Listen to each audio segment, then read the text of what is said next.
Hola. Hi, guys. Welcome to my weekly Facebook Live show. I'm Jen Burson, founder and president of Generation PR and creator of Generation Academy and the Powerhouse Pros community. Welcome. You might be watching on the Powerhouse Pros group. And if you're not, go ahead on Facebook and search Powerhouse Pros.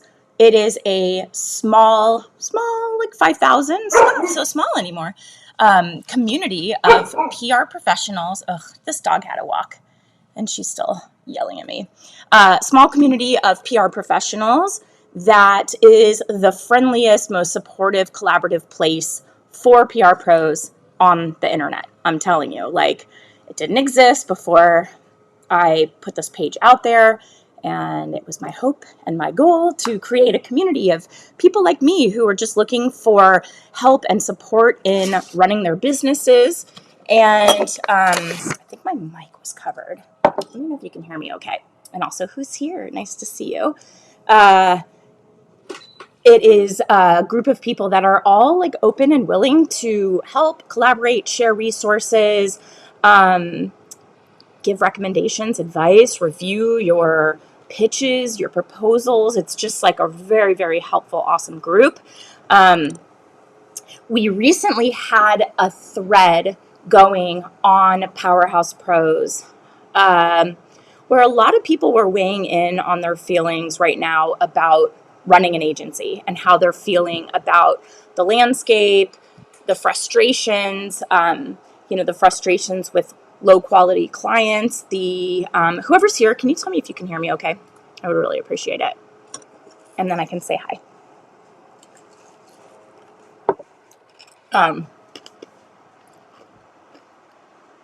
The community was feeling burnt out. And we did a live about burnout a couple weeks ago. It's very real. I feel it pretty consistently, like, once every like quarter or so. And I just go back to my why. Like, what am I doing? What is my purpose? Why did I start this business in the first place? How does it serve me? How does my work give me a feeling of purpose? How does this community give me a feeling of purpose?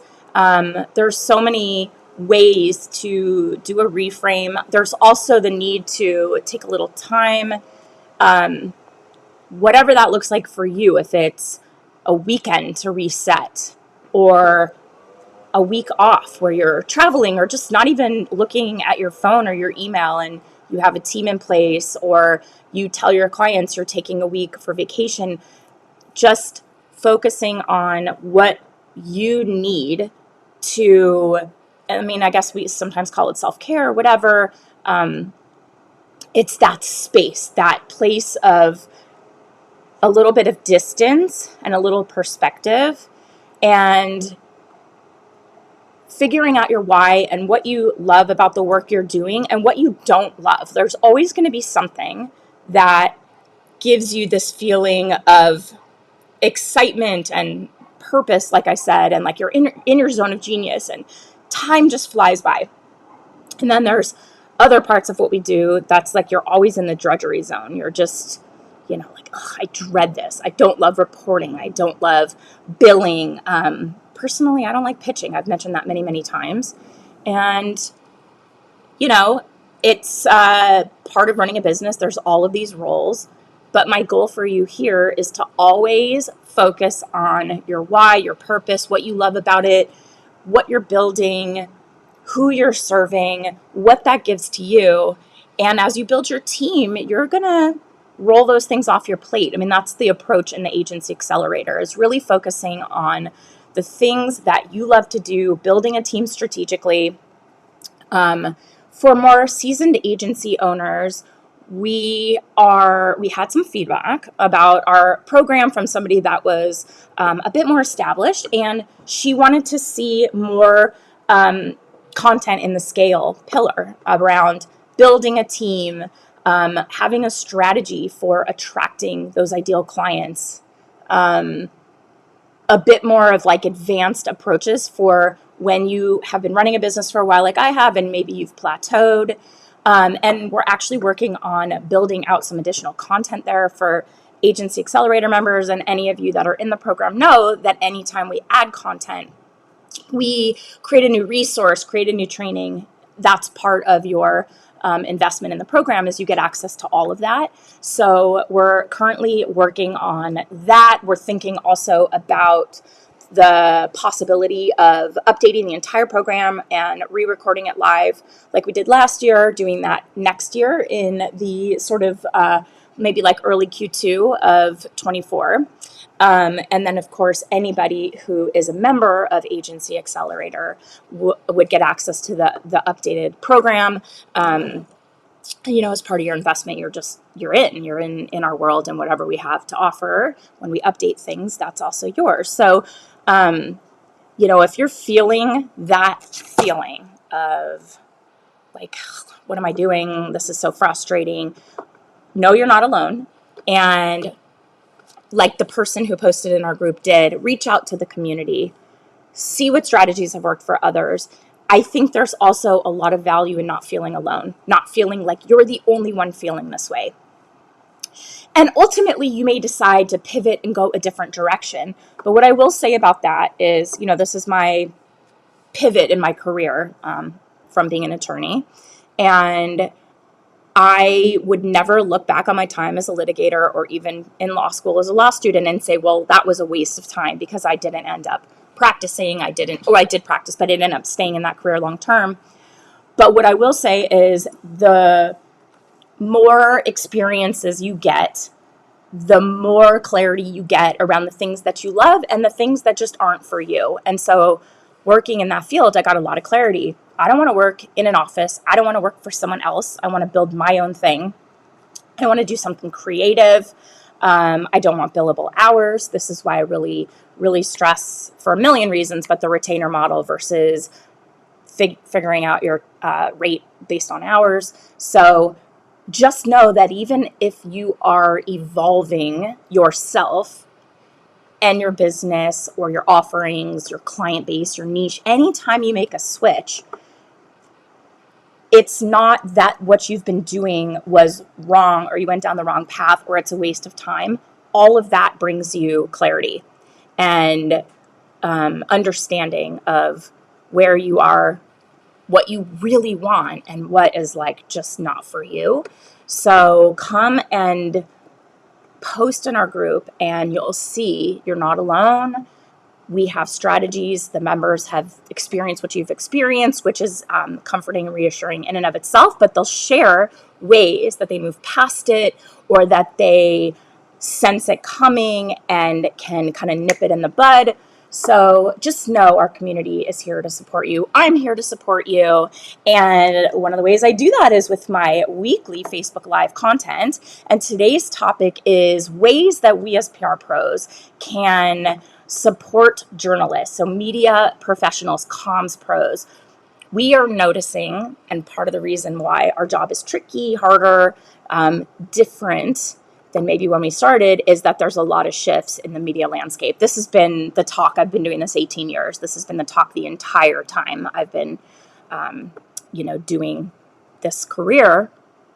And of course, things are changing and evolving. I mean, there's so much innovation and, even just the smartphone, what was that, 16, 17 years ago, of having an iPhone, which is a computer in your pocket. You can consume media. Social media didn't exist, and that's sort of when it did come into our sort of wheelhouse of things we had to know about. So it's been happening this whole time. And yes, it's going to continue to evolve. And that's why you're here, is to stay on top of those trends so that you can evolve with it, you can grow with it.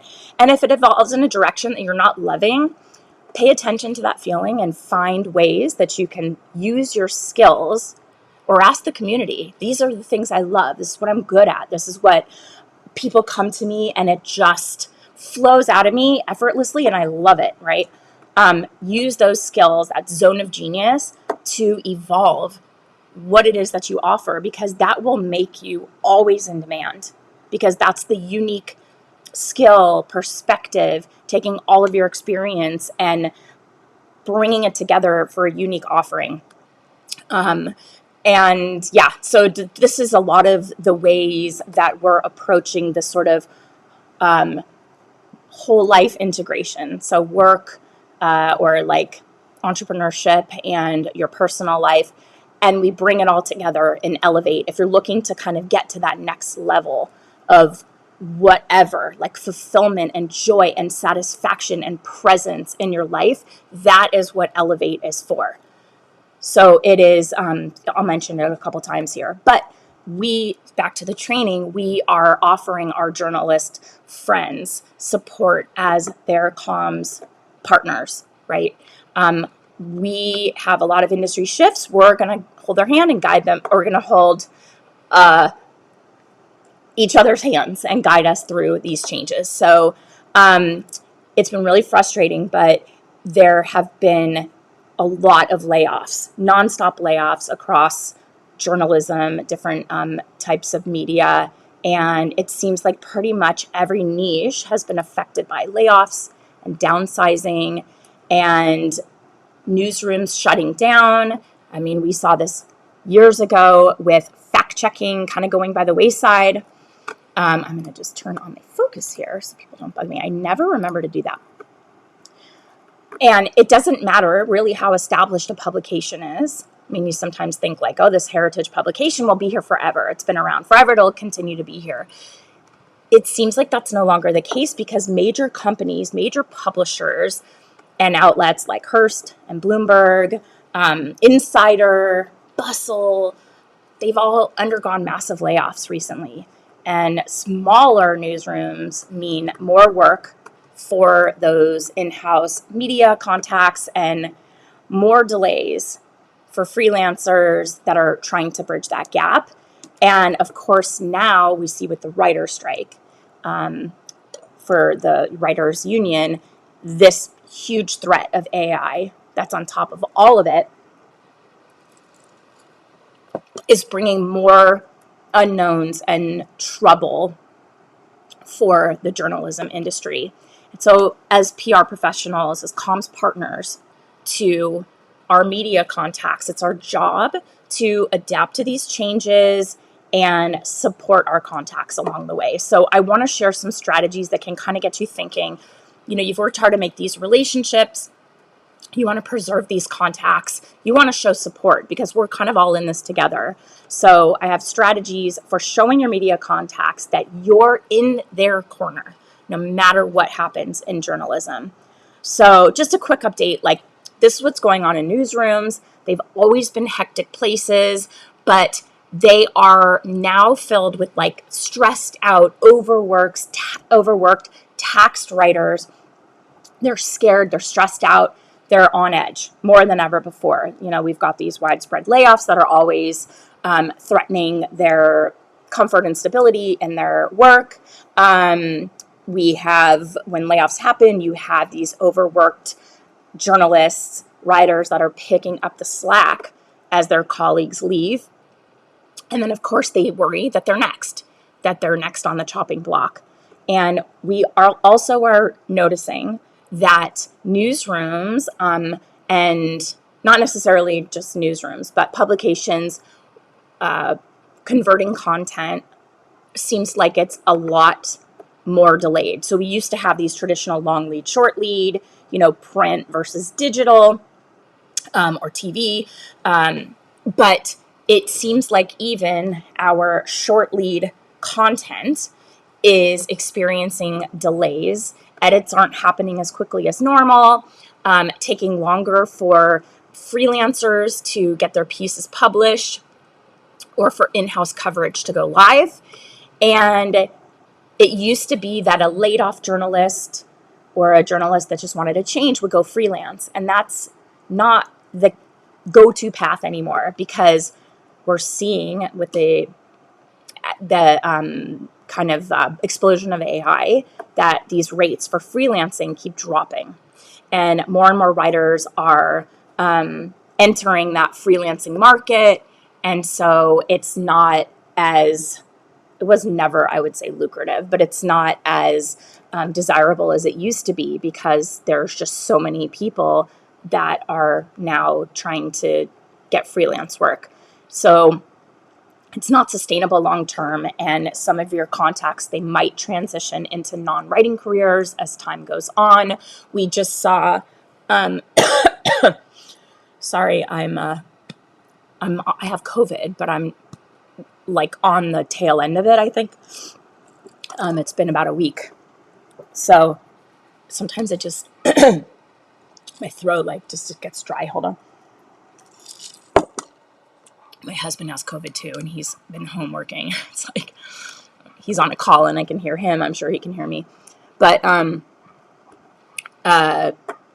can't even remember where I was, but yeah, we also see, we got an email yesterday that one of our wonderful freelance writers, Lindsay Tiger, is now pivoting away from freelancing and starting a digital marketing agency with a colleague.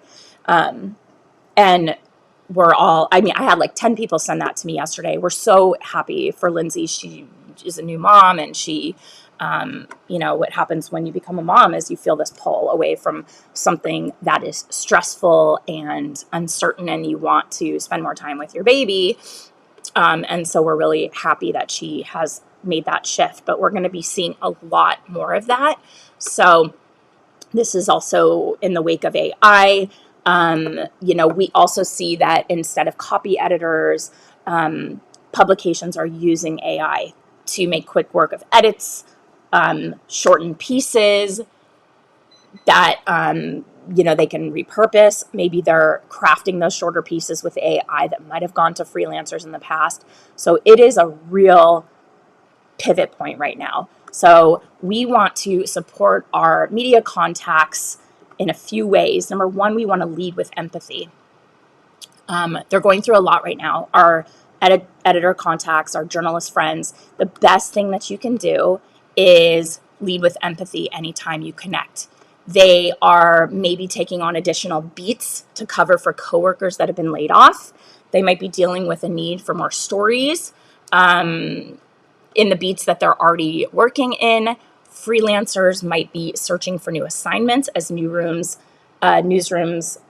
have backups that delay the publishing and then therefore the payment for pieces that have already been submitted.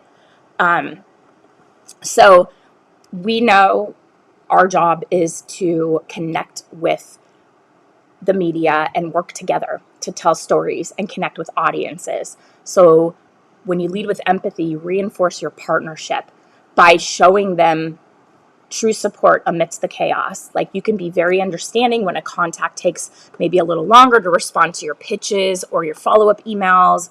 They're probably already feeling like stress and on edge from balancing deadlines, playing catch up, and the last thing they need is another 3 follow-up emails in their inbox. So, have some empathy and understanding for what they're experiencing with these shifts. And if your contact is directly affected by layoffs, reach out to them over email if you happen to know either a personal email or they're still at the publication, or sometimes these freelancers have their own email. And you can also connect on social and just offer your support. Ask if there's anything you can do to help. A lot of times journalists might be looking for additional side work, maybe supporting you and your agency, maybe ghostwriting articles or thought leadership for your clients. You never know. And this is a way to strengthen those relationships. Number 2 is be a true resource for your contacts. So either they've been laid off or their workload is kind of doubled or, increased in the aftermath. Be supportive and be a sincere resource for them. So if you're aware of any freelancing opportunities, open positions that might be a good fit for your contact, send them their way. Send those opportunities their way post-layoff. In-house experts are really valuable to the media, so make sure your media contacts know all of the experts that you're connected to.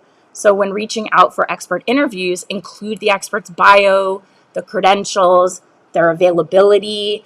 so that you are giving them quick access to something that will save them time and give them a solid resource that'll shore up the content they're working on. Because AI is not going to offer expert commentary. That's one thing we know that AI is not replacing yet, but it's a human, so that's here to stay. But you can also offer yourself as a credible, responsible expert in your niche, and then follow through. Make sure that if your contact reaches out for assistance, either they need like an additional stat or extra support for a story or an additional expert that can weigh in on a topic, respond, like always, just respond promptly, give thorough, accurate information so they're not waiting on you, they're not having to follow up with additional information. Show that you are a responsible PR partner that they can count on. Big premise inside the Pitch Lab, but goes without saying. Even if your contact leaves a publication, they're either freelance or they're not moving forward in your niche, that's not to say you write them off.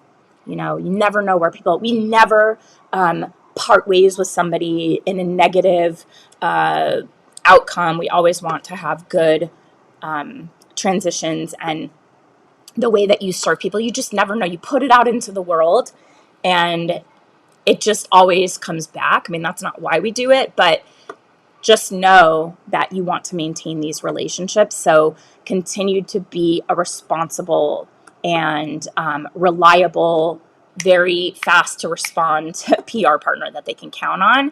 And the more you help out these media contacts, the more they'll see you as a true collaborative partner that they can lean on during hard times. And you never know what comes of it. You never know what ideas come together or ways that you can help each other out. Number 3, focus on maintaining media relationships outside of the newsroom. Your relationship with a media contact, it doesn't end, like I said, when they leave their publication, either if it's involuntary or they decide to move on their own. Don't just reach out to your contacts when you have a story idea, when you want something. It's about giving before you ask to take anything. So you want to build media relationships the goal is building media relationships that are going to stay strong despite industry shifts, despite job moves. That's real relationships. It's not just like, what can you do for me? What can I do for you? It is, I am here for you as a resource, as a partner, a collaborator, a sounding board if you need it. Stay in touch with these media contacts as they transition from job to job, whether they're just moving publications or they're shifting to freelance, or maybe they're changing careers altogether. Catch up with them over coffee if they're still local, or do a virtual check-in. I love sending, my new favorite is, I don't know what it's called, but it's like a pink oat milk latte can. They're now selling them at Costco, and it has like collagen in it. That's what I'm drinking. Send a pack of those over and just say, hey, catch up over coffee and do a Zoom. Stronger relationships can lead to better, more impactful press coverage when your contact lands back on their feet. Maybe they have some ideas for you about what's happening internally in the wake of their job transition, and they can be a helpful resource for you. Number 4 is PR and media pros should make life easier for journalists. Just make their lives a little easier. You already know your pitches need to be targeted, relevant, timely, and completely personalized to that journalist, that publication, and the beat that you're pitching. And anything you send that's irrelevant, it just takes up space. It is going to frustrate them, annoy them. It'll sour those relationships. Their days are really hectic. They're full of challenges. They don't need to waste valuable time reading pitches that are not a good fit, that aren't worth a story. Make pitching as frictionless as possible. You are the well-oiled machine. You are responsible, reliable, targeted. You know what they're up to, and you're going to present useful ideas, useful resources, on target ideas for them. So provide as much information as possible when you're sending out a pitch, including any multimedia, like if you have a link to a sizzle reel, or you have a link to show how something is used to demonstrate how a product is used, or you have a study with hard data, or any additional documents like a one sheet or ingredients list or retailer's price point. You want to reach out far in advance of a product launch. This is my role, is product PR. So if you have a product launch, sometimes you get enough runway, sometimes you don't, but you want to reach out in advance so that you can account for these timelines that are shifting, these newsroom delays, things that are going to make that launch content that they're covering hopefully align with when the launch is happening. You're giving them full, complete, accurate information, access to a sample if you have the ability to offer it, so they can get their content, their idea pulled together in time for when the launch is actually happening. Just think of their timelines. You also, number 5, want to be flexible with your pitches. Layoffs don't care if your contact was in the middle of writing a major piece about your client, the founder, maybe you just received, or they just received, a stellar pitch that would be perfect for their audience, and then boom, not going to happen. When you're suddenly left with a pitch in limbo, it is our job to adapt. So first thing first, it's about the relationship. That's more important than the pitch. And if your contact gets laid off in the middle of that writing process, be supportive. Be a supportive partner before asking what's going to happen with the piece they were writing. And then same goes for an interview and process. Need a little color on my lips. If a new journalist takes over the contact's workload post-layoff, introduce yourself. Maybe you ask that contact, is anybody kind of going to be picking up where you left off, and maybe they give you a name. Introduce yourself. You might need to resend your pitch, or you may have to reschedule an interview with the new contact. Maybe you resend the responses to their questions. If your pitch wasn't an exclusive and the original publication is dropping it entirely, shift gears. Reach out to your contact. They may be able to cover it as a freelancer, or if they have a new gig somewhere that they're going, that they're still covering that same beat. Your next step is to pitch the story to someone else, another contact at a different publication that is, the same, if it's not an exclusive and you can offer that up. Make sure to rework your pitch, tailor it to that new contact, their beat, that outlet, their audience, so that it's targeted and not just copy paste, spray and pray. And the last tip I have for you is keep up on social.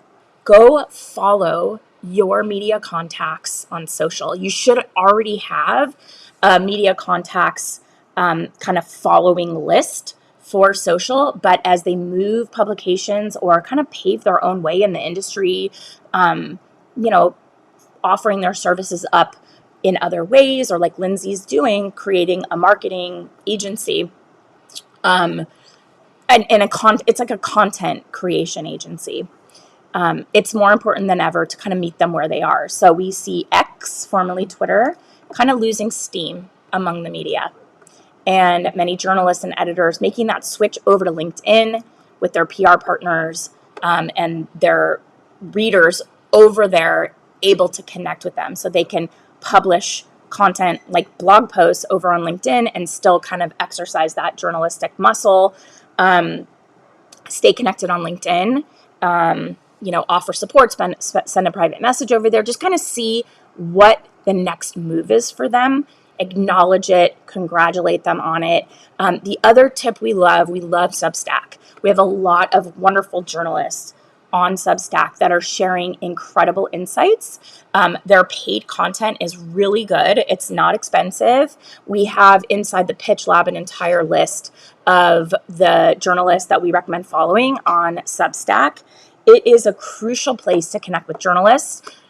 moving forward. They're going to have their voice. They can have their complete and uncensored voice. They don't have to, like, sometimes journalists will have to kind of, for journalistic integrity, just be neutral. Substack is their own thoughts, opinions. They don't have to kind of cater to anyone. So it's very interesting, and those insights are really informative and helpful for us as PR pros. We want them to keep their readership, so we're going to follow along, and the income.